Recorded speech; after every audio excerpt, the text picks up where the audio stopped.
आप देख रहे हैं बॉलीवुड तड़का। अपोलिना और खतरों के खिलाड़ी जैसे शो का हिस्सा रही है अदिति शर्मा, पर उनके पति अभिनीत ने गंभीर आरोप लगाए हैं। अभिनीत का आरोप है कि एक्ट्रेस अदिति ने 4 महीने पहले नवंबर 2024 में उनसे शादी की थी, लेकिन जब उन्होंने अदिति को स्टार सामर्थ गुप्ता के साथ रंगे हाथ पकड़ा तो उन्होंने शादी को अमान्य बताते हुए और 25 लाख रुपए की डिमांड करना शुरू कर दिया। अब अफेयर की खबरों पर अपोलिना एक्ट्रेस सामर्थ ने सफाई दी है। उनका कहना है कि ये आरोप पूरी तरह से बेबुनियाद हैं। हाल ही में ही सामर्थ ने एक इंटरव्यू में बताया है कि अभी फिलहाल मैं मानसिक रूप से थोड़ा स्ट्रेस में चल रहा हूँ, क्योंकि मेरे पिता के साथ कुछ हेल्थ कंडीशन है। उन्हें 2 साल पहले ब्रेन में स्ट्रोक आया था। हमारे परिवार के सामने पहले ही कई मुश्किलें हैं। अफेयर के आरोप पर सामर्थ ने कहा है कि ये कहानी सुनने के बाद मैं खुद हिल गया था। मैं ऐसा व्यक्ति हूँ ही नहीं जिसे इन सब से कोई फर्क नहीं पड़ता, लेकिन जब ये सब बातें उठी तो मुझे और मेरे परिवार को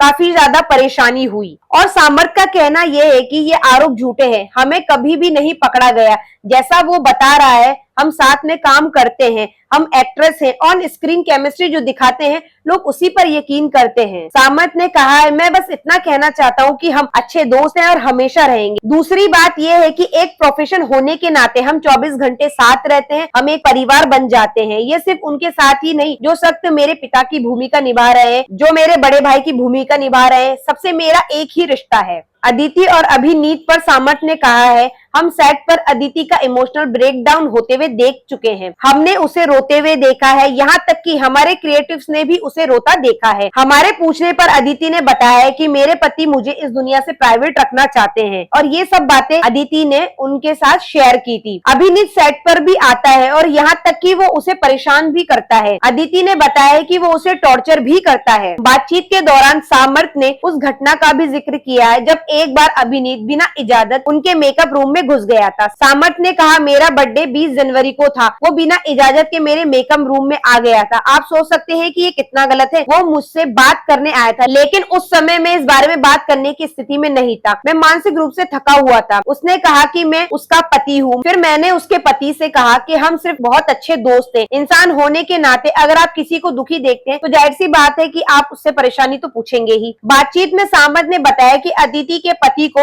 उनसे ही नहीं बल्कि अदिति के दूसरे को एक्टर से भी प्रॉब्लम थी। सामर्थ ने कहा कि अभिनीत अदिति की लोकेशन भी ट्रैक करता था। इस बात का सबूत खुद अदिति ने उन्हें दिखाया था। सामर्थ ने बताया कि मार्च में हम सभी फ्लोजर डिनर के लिए मिले थे। अभिनीत घर आया और उसने मुझसे कहा, भाई तू यहाँ क्या कर रहा है? मैंने कहा, हम डिनर कर रहे हैं। उसने मुझसे कहा, तुम यहाँ क्यों हो? तुम्हें जाना पड़ेगा। वो बहुत ही रूड था। उसे ये तक नहीं पता कि गेस्ट के साथ कैसा बिहेव करते हैं। उसने अदिति की माँ के साथ भी बदतमीजी की। हाल ही में ही अभिनीत कौशिक के लीगल एडवाइजर राकेश शेट्टी ने बताया है कि अभिनीत और अदिति ने 12 नवंबर 2024 को सीक्रेट शादी की थी। अदिति के कहने पर इसे सीक्रेट रखा गया था। उन्होंने गोरेगांव में स्थित एक घर में ही शादी की। फिर 5 BHK अपार्टमेंट किराए पर लेकर साथ रहने लगे। वो बीते 4 सालों से लिविंग रिलेशनशिप में थे। आगे राकेश ने कहा, सब ठीक चल रहा था। अदिति ने अभिनीत को एक बाइक भी गिफ्ट की थी। खतरों के खिलाड़ी की शूटिंग के दौरान भी वो उनसे मिलने गया था। कोई उनकी शादी के बारे में नहीं जानता था। अभिनीत ने बताया कि अदिति के सभी करीबी हमारे बारे में जानते थे। मैं उसके मैनेजर की तरह रहता था, लेकिन मैं अब वाकई उसका सारा काम संभालता हूँ। वो शादी के लिए 1.5 साल से मेरे पीछे पड़ी थी। मैं उससे कहता था कि इसके लिए तैयार नहीं हूँ। शुरुआत में मैं शादी के लिए एक्साइटेड था, लेकिन समय के साथ चीजें बदल गई। 1.5 साल बाद वो दबाव बनाने लगी और हमने नवंबर 2024 में शादी कर ली। अभिनीत ने कहा कि उसने मुझे कहा कि करियर की खातिर हमें इस शादी को राज रखना है। मैंने अपने पार्टनर के लिए सारी बातें मान ली। हमने घर में उसके और मेरे भाई बहनों पंडित जी के सामने सारे रीति रिवाजों से शादी की। मेरे पास इस शादी के 1000 फोटोज हैं। वो उस समय अपोलिना शो की शूटिंग कर रही थी। उस शो की प्रोड्यूसर करिश्मा को इस बारे में पता चल गया था। बातचीत में अभिनीत के लीगल एडवाइजर राकेश शेट्टी ने बताया कि एक बार अभिनीत ने अदिति को सामर्थ गुप्ता के साथ घर में रंगे हाथ पकड़ा था। एक बार अभिनीत पुणे गए थे, तब अदिति ने सामर्थ को घर बुलाया था। बिल्डिंग में म्यूचुअल फ्रेंड्स ने जब इसकी जानकारी दी तब अभिनीत लौटा। इसके बाद पुलिस बुलाई गई थी। जब बाद में अदिति के पेरेंट्स को बुलाया गया तो अदिति ने कहा कि उनकी शादी मान्य नहीं है, ये एक मॉक ट्रायल था। अब अदिति तलाक की मांग कर रही है। कल ही दोनों की लीगल टीम को बात करने के लिए बुलाया गया था, जहां अदिति ने अभिनीत से 25 लाख रुपए की डिमांड की है। दोनों ने घर छोड़ दिया है, जहां पहले साथ रहते थे वहां मारामारी भी हो गई थी। अदिति के पिता ने अभिनीत पर हाथ उठाया था। बीच बचाव में अदिति को भी लगी है। तो आप सबको क्या लगता है इस मामले में कि अदिति गलत है या अभिनीत? मुझे कमेंट सेक्शन में जरूर बताइएगा और ऐसी खबरें जानने के लिए देखते रहिए बॉलीवुड तड़का।